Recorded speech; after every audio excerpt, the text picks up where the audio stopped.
Hello, my name is Donna. My lesson consists of two parts. Part 1, tips for foreigners when traveling to the Philippines. Part 2, learn basic Tagalog. Learn to speak Tagalog with me. Tip number 1, pag-aralan ang mahalaga sa kultura ng mga Filipino, ang panahon at ang lugar kung saan ka maglalagi. Tip number 2, pangalawang salita ng karamihan sa mga Filipino na naninirahan sa Manila ang English. Sa mga naninirahan sa probinsya, ginagamit nila ang kanilang salita at pangalawang salita nila ang Tagalog, pero karamihan sa Filipino ang marunong ng English. Minsan lang, nahihiya silang magsalita ng English pagkausap nila ay dayuhan dahil batid nila na iba ang kanilang punto at eksperto sa pananalita ng English ang kausap nila. Nakakatulong kung maging matyaga ka at mahinahon sa pakikipag-usap sa kanila. Pero, karamihan ay nakakapagsalita ng English at walang problema na kausapin ka. Tip number 3, maghanda sa mainit at mahalumigmig na panahon. Malamig sa mga buwan ng Disyembre hanggang Pebrero, pero hindi kasing lamig ng nararanasan natin sa bansang kanluran. Tip number 4, maghanda sa brownouts. Nawawala ang kuryente pag mayroong bagyo at madalas nawawala ang kuryente sa panahon ng tag-init. Gumagamit ng generator sa mga hotels at mga shopping malls. Tip number 5, kapag nag-iimpake, isipin mo na magandang mamili sa Pilipinas. Kuhanin lang ang mga kakailanganin, maliban lamang kung plano mong iwanan ang iba sa Pilipinas. Maraming mura pag namili ka sa Pilipinas at siguro marami kang gustong bilhin para hindi ka magbabayad ng labis sa timbang ng bagahe mo pagbalik mo. Mahal ang bayad sa labis na timbang. Tip number 6, pinakamaginhawang gumamit ng mga cotton at magagaan na damit lamang. Ang karaniwan na ginagamit ay tsinelas, pero mas maganda pa rin ang sapatos pag malayo ang lalakarin. Tip number 7, magdala ng Good Off mosquito lotion o sprayer. Tip number 8, Philippine Airlines ang pinakamalaking tagapagdala sa Pilipinas. Kung gusto mong matuto ng Tagalog at matikman ang ulam ng mga Pinoy sa biyahe, itong eroplano na ito ang pinakamainam na sakyan. Tip number 9, mabuti kung alam mong bigkasin ang mga mahahalagang salita sa Tagalog, kagaya ng kumusta kayo. Maiintindihan ka nila sa salitang English, pero ikakatuwa nila na marinig kang nagsasalita ng Tagalog. Pag makakakilala ka ng matatanda, mapapasaya mo sila pag babatiin mo sila sa Tagalog at gagamitin mo ang po. Kumusta po kayo? Dahil ito ay nagpapakita na nire-respeto mo sila. Tip number 10, pagdating mo sa Pilipinas, babatiin ka ng mabuhay at marami ang nag-aabang na tutulong na magkarga sa mga bagahe mo. Alam mo na kailangan mong magbigay ng tip. Minsan, makikita mo na lang na ang isa sa kanila ay hinahawakan ang maleta mo.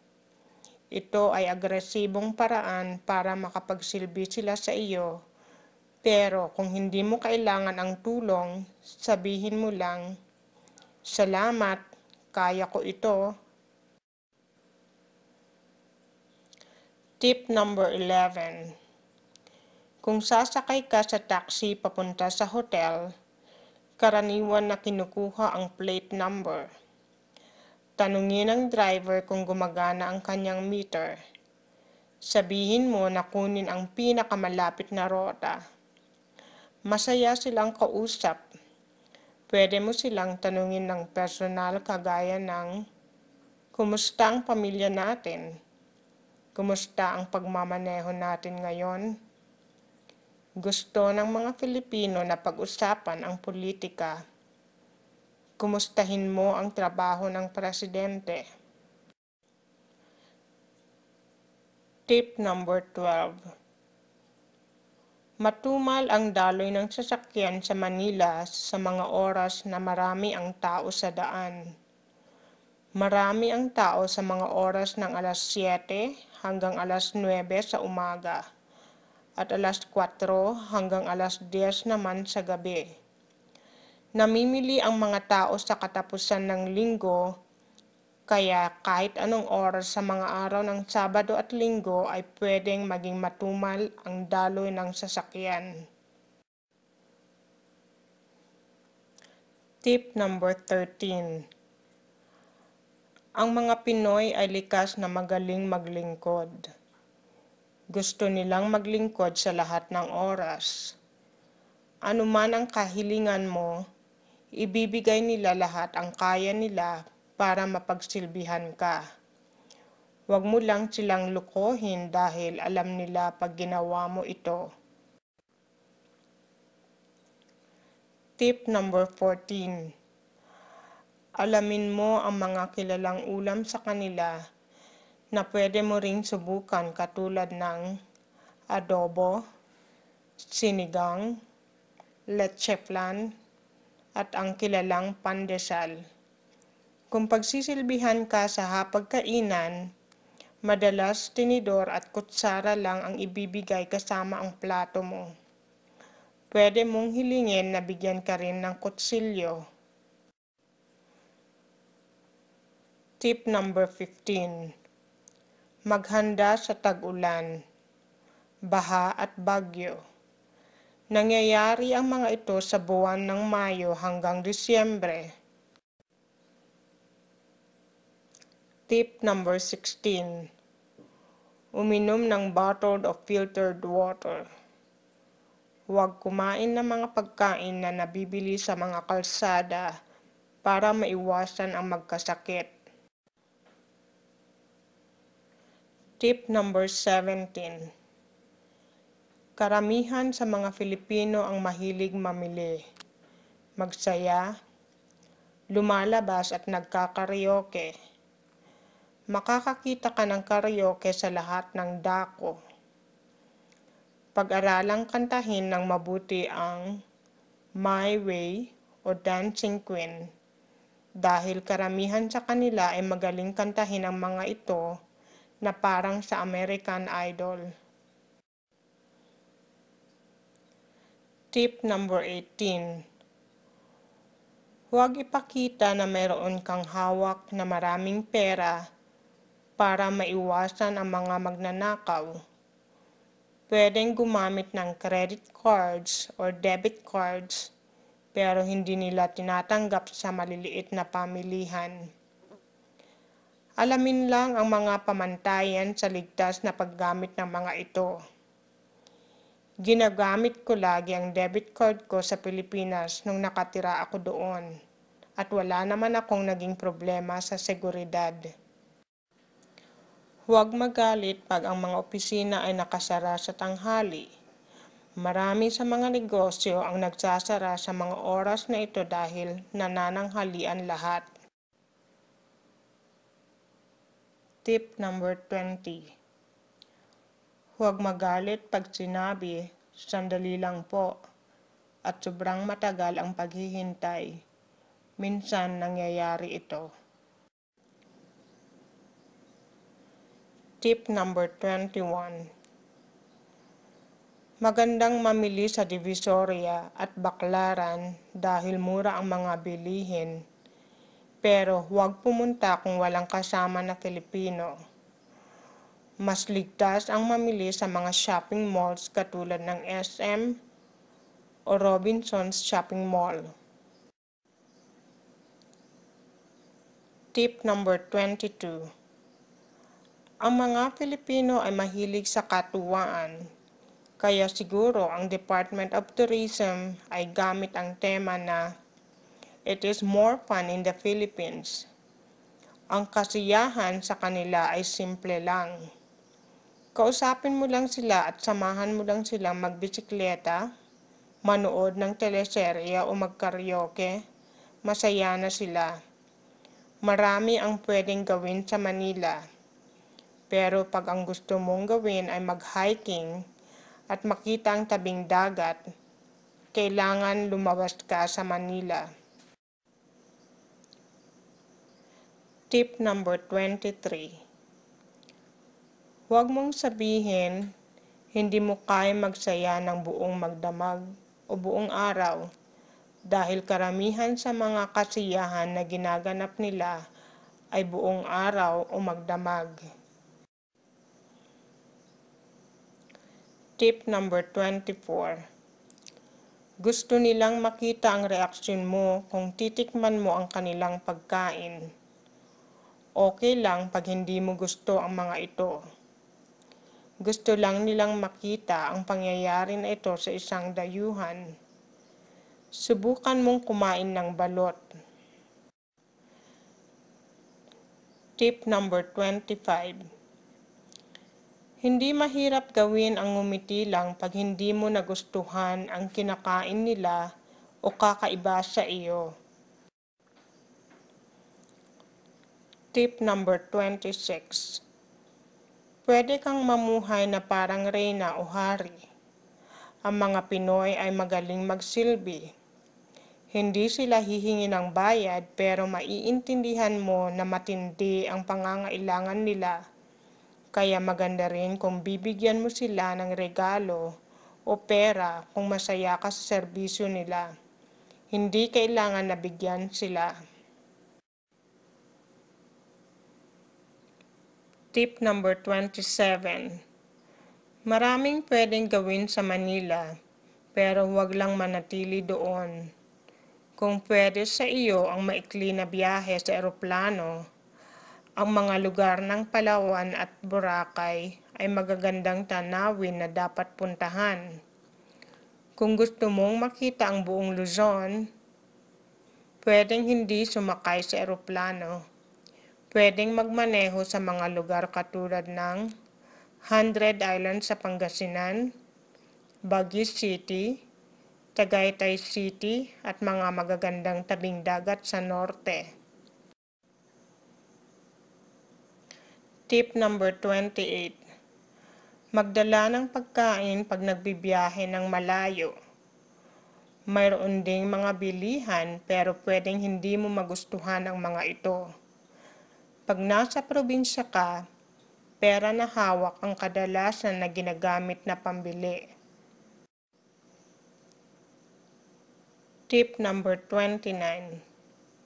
Magsaya. Kausapin mo ang mga tao.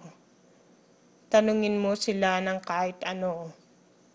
Kung alam nila na kinakausap mo sila, makakatulong sa kanila na kausapin ka rin sa English. Tip number 30. Huwag kang mabibigla kung pakakainin ka nila ng kanin 3 beses sa isang araw. Pangwakas na impormasyon. Kung iniisip mo na mapanganib ang Pilipinas na puntahan, sa palagay ko, sa lahat ng dako ng mundo ay mapanganib. Maging mabait at aasa ka rin ng pareho. Huwag manghatol at makikita mo ang mga magagandang ngiti. Part 2. Mga mahahalagang salita na dapat pag-aralan pag bumiyahe ka sa Pilipinas. Meeting a Filipino on an airplane. Hello, Kumusta ka? Mabuti naman po. Saan ang lugar mo sa Pilipinas? Sa Manila po ako. Ikinagagalak kong makilala ka. Ako rin. Need something? Pwede po bang makahingi ng tubig? Pwede po bang makahingi ng pamunas? Pwede po bang makahingi ng kape? Salamat po. Eating time. Ano ang tawag sa pagkain na ito? Adobo. Masarap. Kakaiba. Talaga? Nakakatuwa naman na malaman na gusto mo ang ulam namin. Going to the restroom. Paumanhin po. Salamat po. Good questions for casual talks. Ano ang magagandang puntahan sa Pilipinas? Alam mo ba ang lugar ng Cebu? Ano ba ang mga pwedeng gawin sa lugar na ito? Ano ba ang mga magagandang produkto na pwedeng bilhin sa lugar na ito? Arrival in the Philippines. Saan ko kukuhanin ang mga bagahe ko? Kailangan ko ng tulong sa pagkarga ng mga bagahe ko. Saan ako makakakuha ng taxi? Saan ko makikita ang mga susundo sa akin? Easy vocabularies to memorize. Pilipino, Ingles, kultura, wika o salita, dayuhan, mainit, mahalumigmig, pagkain, masarap, paliparan, negosyo, kailangan